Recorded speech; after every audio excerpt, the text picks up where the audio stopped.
Welcome to my show. I'm a guest here. His name is Saro Varjabedian. Mr. Saro, how are you doing, sir?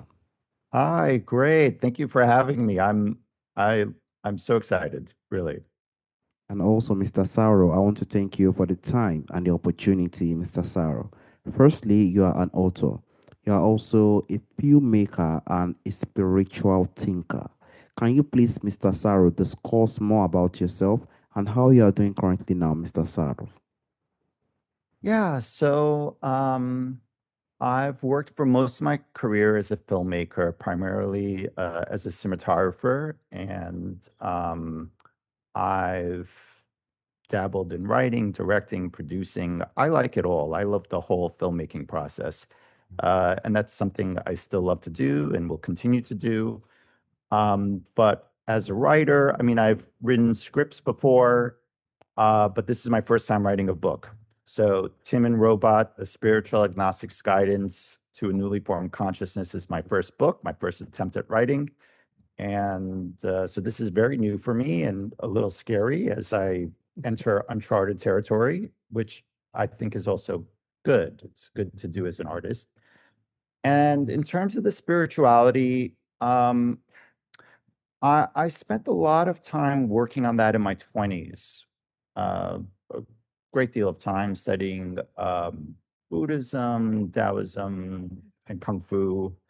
And then in my 30s, I kind of got focused on career and getting married and family life and trying to do the normal things you do in your 30s. And I put a lot of that to the side a little bit. Not that I totally lost touch, but I was just more focused with uh, more practical things, let's say. And in my 40s, I sort of turned back to it, and partly as a result of COVID. I mean, COVID was a very strange period for everyone. And so you can do with that time during that period what you choose. And I chose to use it as a time of a lot of reflection. And so um, that's sort of how Tim and Robot got born, how I decided to write the book. Not that I think of myself as an expert in anything really, but I thought maybe this is where I'm at currently right now. I'm 46 years old. When I wrote Tim and Robot, I was 45. This is the few pearls of wisdoms I've gleaned, and if I can just create something fun and entertaining for people to think about some of these topics and get them started on their own journey of discovery, that's all. That's what I would love to accomplish. Creativity on its own way is very powerful, and what you do is very connected with creativity. And I do agree with you. It is not easy to write a book, and taking the time. I do remember during the time of COVID how tough it is. And taking the time to write a book, which is Team and Robots, is very, very awesome on its own way.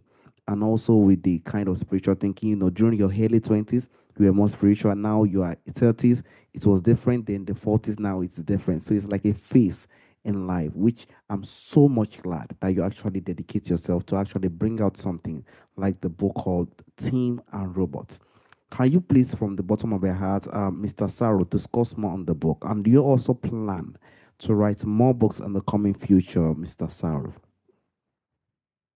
Thank you, thank you. So I plan to, well, to tell you a little bit about what the book is. What I'm an agnostic.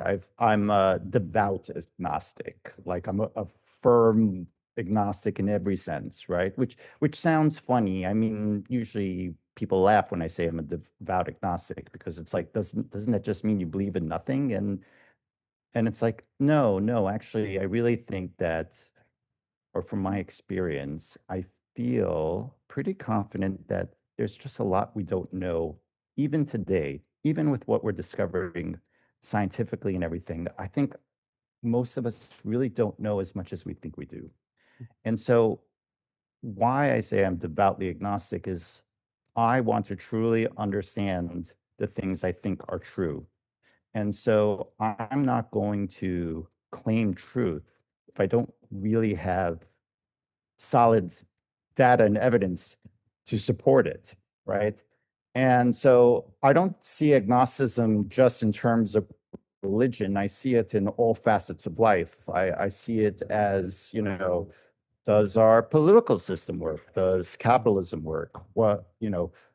Where else can we apply just a deep curiosity and reflection in our lives?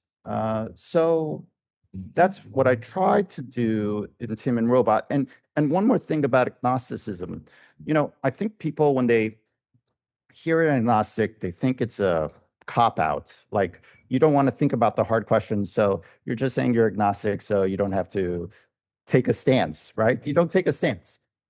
And what I wanted to do is to actually offer agnosticism as a something that people can actually grab onto and hold onto and use in their lives. And so that was the intent behind Tim and Robot.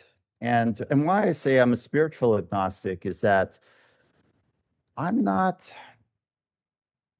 I, it's how I think about Mm, spirituality, and I view it as like, can science actually inform us about ourselves and the world, and maybe even eventually, as science continues to evolve and develop, explain some of the things that occur on a spiritual level. mm, And so that's sort of the premise of the book is how do I ground spirituality in a more physical process than something like, you know, mystical. I want to get away from mysticism.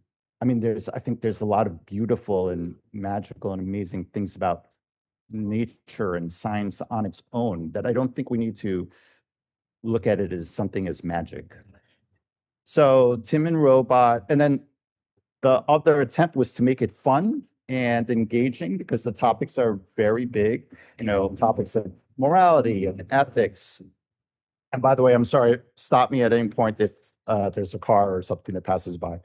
Um, but so, and I also thought, what better way than to explore what we think we know in, as a species, as humans, by having someone outside of us, a robot that becomes alive, ask us questions about why we do the things we do.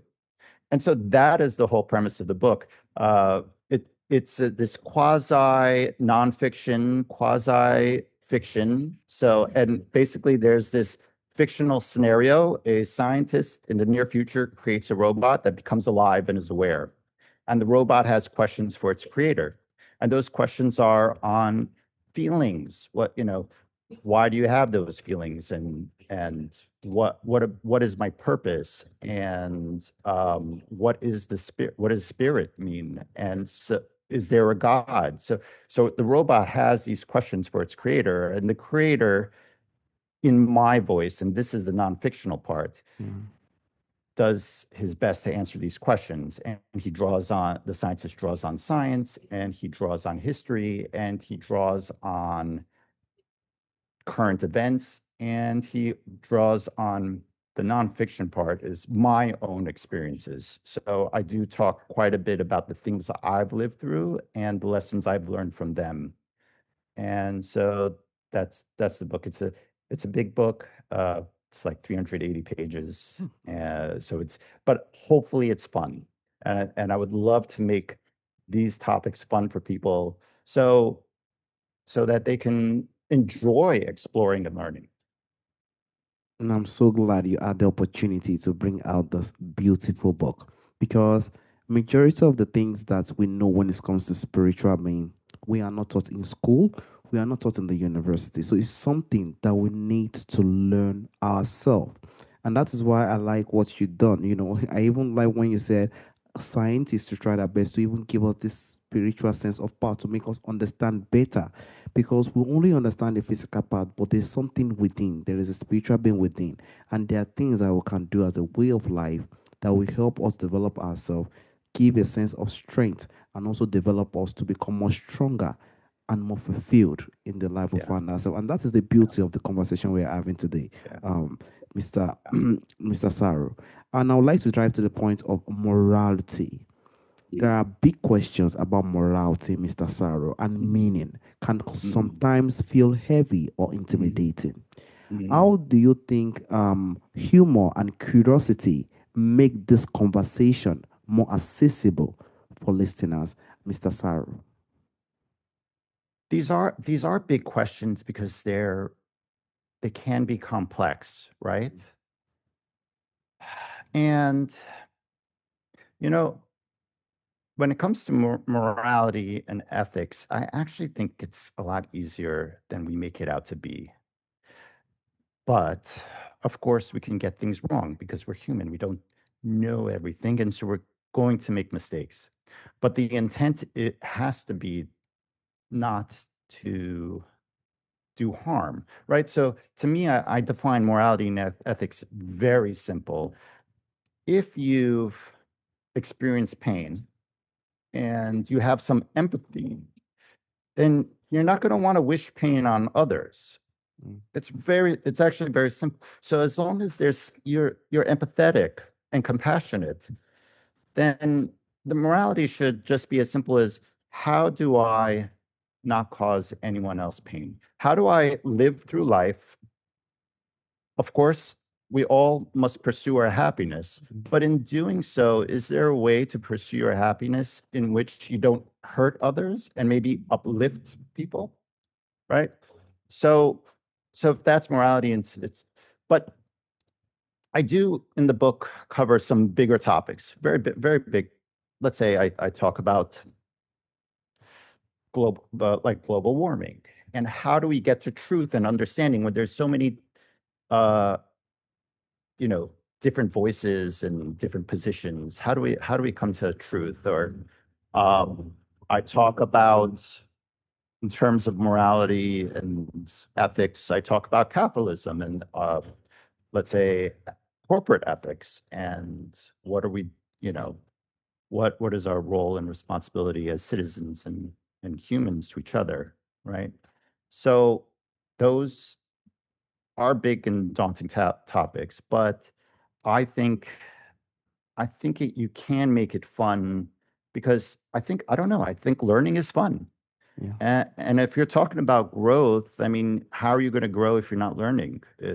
You kind of need to learn to grow. So, but that was my intent with the book, to make it as light and fun and playful as possible. And so, like, there's moments of playfulness throughout it, because I really do want people to enjoy learning.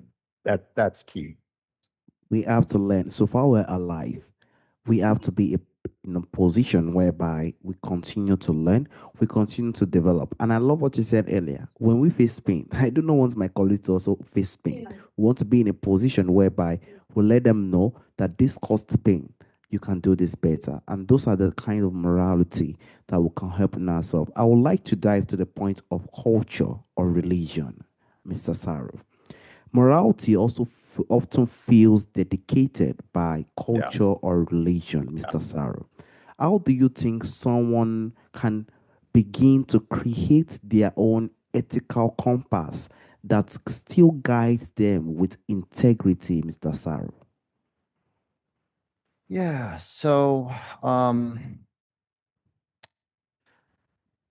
sorry, I'm looking at some of my notes here. I think I think it is true that morality is dedicated or dictated by culture and religion, typically. But and by the way, I think turning to religion for insight is also a good thing. I'm not as agnostic opposed to that. Um, I mean, I grew up as a Christian first. I mean, I was raised Yes. Christian. So, I still take those some Christian ideas. I don't take it all. I take the things that still make sense to me today. I'm sorry.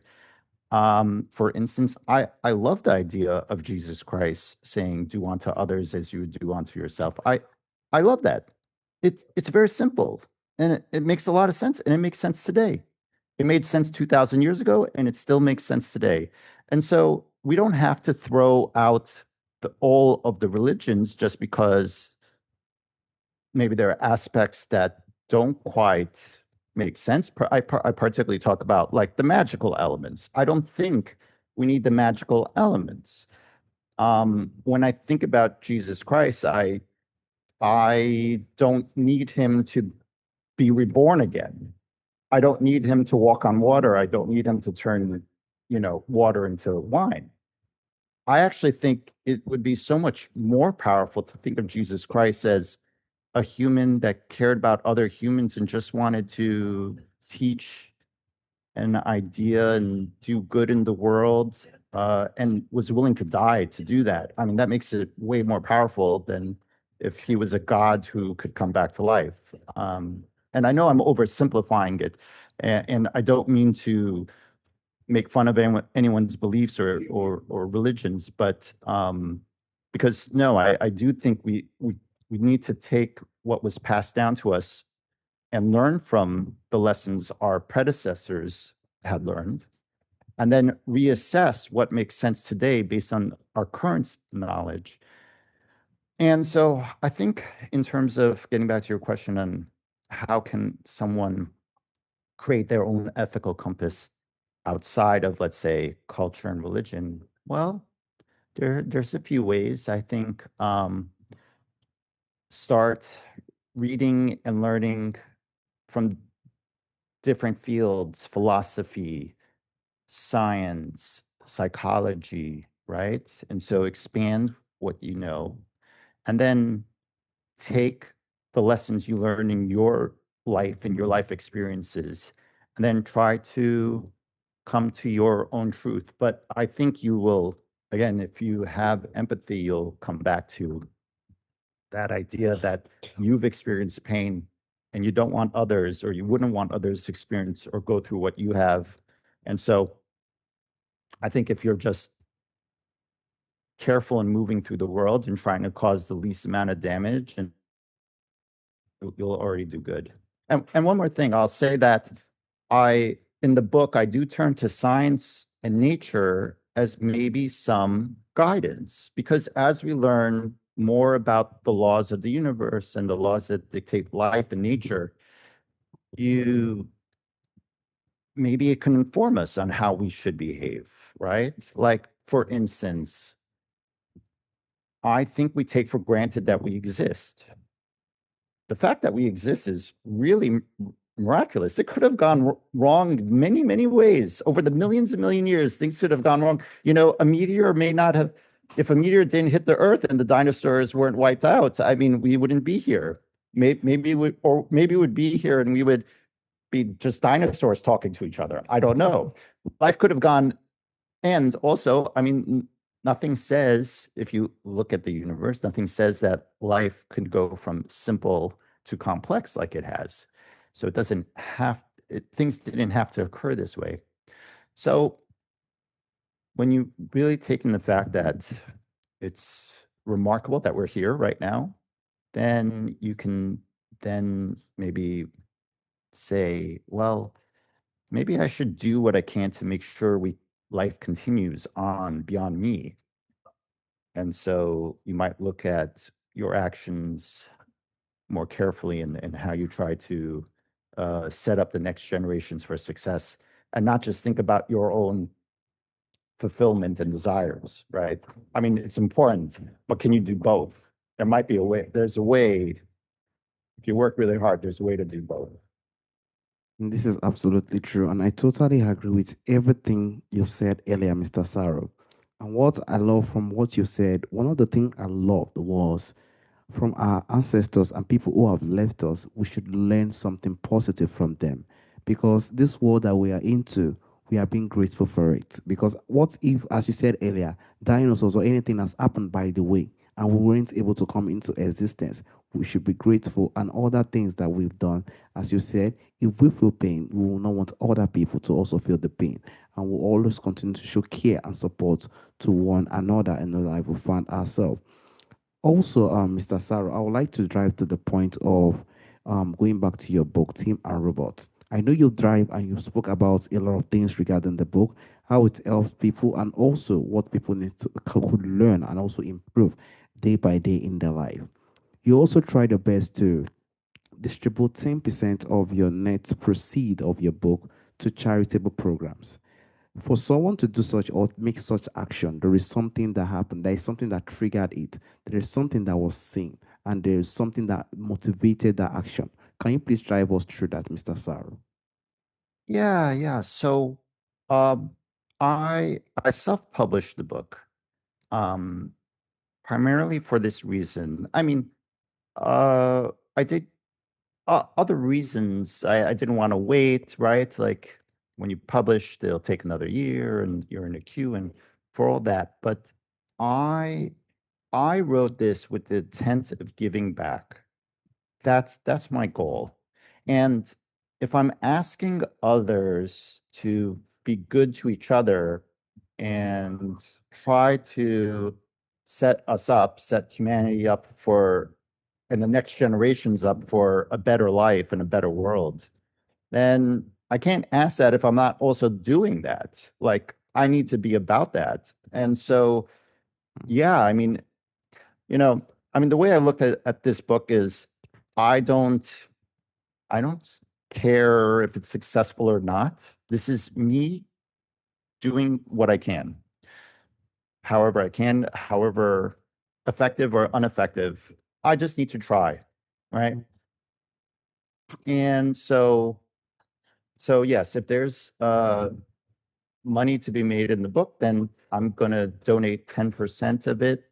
Not just donate, but also reinvest. So I'm going to do two things. 5% will be donated to carbon capture, let's say regreening and plastic removal. And then the other 5% will be invested into, uh, let's say, oh, I forgot the term right now, but renewable energies and future technologies. I'm thinking, let's say, quantum computing, things that will, or medical advancements, things that will uplift humanity and society. And so, yeah, my intent behind that is that I want to make sure we're setting up the next generations for a better life and to do better than we have. I mean, if that's not the purpose of life, I don't know what is. That is the joy, Mr. Saro. No matter where we get to in life, no matter where we've gotten to on earth, we should continue to remember that humanity matters a lot. Our surrounding, the people who are behind us, the people who are really facing the depths of the world they find themselves, we should really care about them. And you've done the part of it. And it's something of a willing. I love people who have the sense of willing. It could work out, it could not work out, but I will try my best. There is nothing more beautiful than that. The Yeah. only thing that we will regret is not trying, but we Yeah. tried. And that is the Right. beauty. Continue to keep Right. trying, we continue to keep pushing, and continue to hope. Let's see what happens. And let's see what goes by the way. And that is the Yeah. beauty. And that is the professional. And I'm so glad that you decided to use some of the fund to help people. So the renewable and other areas that will help the earth in a huge way is something that is very, very inspiring, to be honest with you. Shows how humble you are and how dedicated as a person who has done a lot and who wants to give back to the society. There is also a question I normally ask during the end of the show, Mr. Saro. From our forefathers, from our ancestors, there are a lot of beautiful things that do exist during our ancestral time that is missing in our time today. If there is anyone or anything you would like to bring back to our time today, Mr. Saro, what do you think that thing will be, Mr. Saro? Yeah, that's a great question. I miss that we don't talk about honor and duty as much. These words seem to be missing in today's culture. And I think we need to bring those concepts back. Like what how do you conduct yourself in the world so that you bring yourself honor? And what is your duty as a citizen, as a fellow human to each other? And yeah, we need to be thinking about that. And uplifting that as values we should hold on to, as things, yeah, as things we should look up to, as opposed to success. I mean, so much is focused on success, and I think we need to start focusing how we value someone based on how they conduct themselves honorably and with duty. True. We need to start to slow down and see what is going on in the society. We do know that everything is being busy now, but we'll slow down and we'll see how we can also impact one thing or the other. Those are the things that our forefathers, our ancestors did well. They did it perfectly well and they've handed over the baton to us. And we that they hand over the baton to, there is technology. They didn't have it then. There is everything now that is being really, really huge on us currently. We need to use it well and try our best to give the sense of humanity and community. It really help us. It really, really help us. And I also want to use this. Okay, Oh, I just want to add one more thing. Something else came to mind. And I think that the Native Americans had this really wonderful idea about respecting nature and being in balance with nature. And I think we need to bring that back as well. absolutely true. And that is why I'm glad of the 10% you're actually doing. It is one of the things that really helps the nature, to be honest with you, Mr. Saro. So I want to thank you for the time, the opportunity you've Oh, given to me today. Thank you so much, Mr. Saro. no, thank you. This was great. I had so much fun. I love the questions. I love thinking about this. Oh, I'm sorry, there's a bell going off. So maybe the time is perfect. All right. So have a wonderful day, Mr. Saro. Bye Thank bye. you. Bye. Thank you.